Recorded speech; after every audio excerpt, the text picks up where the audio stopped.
रात के 2 बज रहे थे। ट्रेन बक्सर स्टेशन से निकली थी।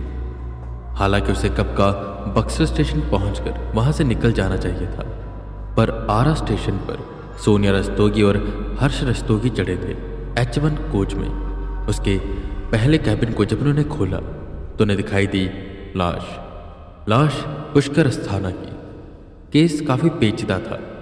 पटना स्टेशन पर भीड़ होने की वजह से सोनिया रस्तोगी ट्रेन पर नहीं चढ़ पाती, पर फिर भी एक लड़की चढ़ती है ट्रेन पर और उसी की सीट पर जाकर बैठती है और खुद को सोनिया बताती है। पर असल में वो एक खूनी थी जिसने आरा स्टेशन आने से पहले पुष्कर को मार दिया, पर उतरी या नहीं ये किसी को भी नहीं पता था। इंस्पेक्टर अंगद मिश्रा अपनी टीम के साथ आरा स्टेशन पर आते और छानबीन शुरू कर देते। इस बीच ट्रेन वहाँ काफ़ी देर रुकी रहती है।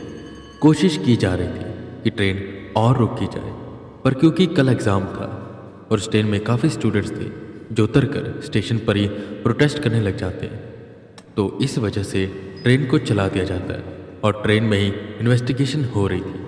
लाश कैबिन के बिल्कुल बीचों बीच थी। सोनिया रस्तोगी को दूसरी सीट दी गई और उस कैबिन में अभी के लिए inspector Angad Mishra, sub inspector Naveen, head constable Rama Hore और 1-2 कांस्टेबल और थे। एक कांस्टेबल क्राइम सीन की फ़ोटो ले रहा था, जहां बाकी के आसपास के कैबिन में मौजूद पैसेंजर से पूछताछ कर रहे थे। और कैबिन के गेट के पास खड़ा इंस्पेक्टर अंगद टीटी से पूछताछ। टीटी साहब, आपको क्या लगता है वो लड़की उतर गई होगी या अभी भी ट्रेन में होगी? डरा टीटी थोड़ी देर सोचने के बाद जवाब देता है, पता नहीं इंस्पेक्टर, जहाँ तक मुझे लगता है कि वो ट्रेन में ही है शायद, क्योंकि जब मैं इनके कैबिन में आया ये आपस में बातें कर रहे थे। जहाँ ये पुष्कर इसे कुछ बताने वाला था, और जहाँ तक हम जानते हैं पुष्कर अस्थाना काफ़ी दिख रहा था टीवी पर, क्योंकि उस पर इल्ज़ाम थे अपने स्टूडेंट के रेप करने के और उसका मर्डर करने के। वैसे मार कर तुरंत उतरेगी तो नहीं, शायद वो किसी और कोच में होगी, उसके पास टिकट तो होगा नहीं।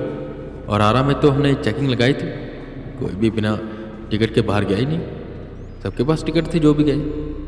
और उससे पहले काफ़ी छोटे छोटे स्टेशन आए थे। बीच में ही इंस्पेक्टर ने बात काटी और आगे आते हुए कहा, छोटे स्टेशन पर कई बार ट्रेन रुकती है, कई बार नहीं। कई बार ट्रेन आउटर पर रुक जाती है और सबसे बेस्ट रास्ता तो वही है, वहाँ से उतर कर रात में चला जाए, किसी को पता ही नहीं चलेगा। जहाँ तक मैं समझ पा रहा हूँ ये सब करने में उसे अच्छा खासा वक्त लगा होगा, तो वो अभी भी ट्रेन में ही है। और हमने आगे के स्टेशन पर भी इन्फॉर्म कर दिया कि बिना टिकट चेक किए किसी को भी जाने न दिया जाए। हम उसे ढूंढ लेंगे। इस पर रेप का इल्ज़ाम था, कर्मा ही प्रधान है। इसका मैसेज तो कुछ दर्शा रहा। गहरी सोच में डूबा इंस्पेक्टर कोच के गेट के पास आता है और खुले दरवाजे से बाहर की ओर देखने लग जाता है, जहां बस गुप्त अंधेरा था।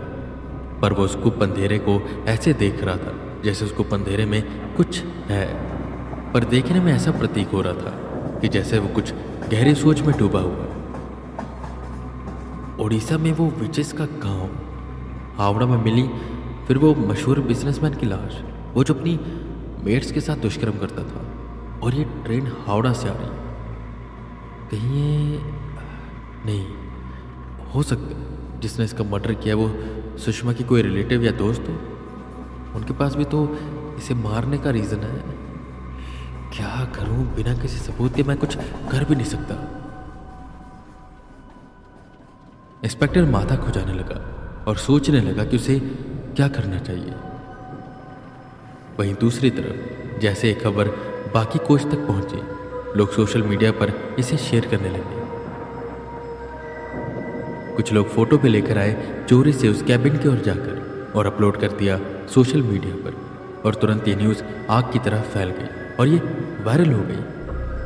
और जैसे वायरल हुई ये खबर पहुंची आर्यन के कान तक, और आर्यन ने खबर पहुंचाई वेदा के कान तक। और वेदा ये जानते थे कि काम किसी और का नहीं बल्कि उसी क्वीन ऑफ विचेस प्रिया का होगा, और उन्हें बस उस ट्रेन पर चढ़ना था। पर वो बस अकेले ही नहीं थे, जो क्वीन ऑफ विचेस को ढूंढ रही थी। कोई और भी था जो उसे ढूंढ रहा था और वो भी ट्रेन पर चढ़ने वाला था, क्योंकि उसे भी शक था कि वो भी ट्रेन में होगी।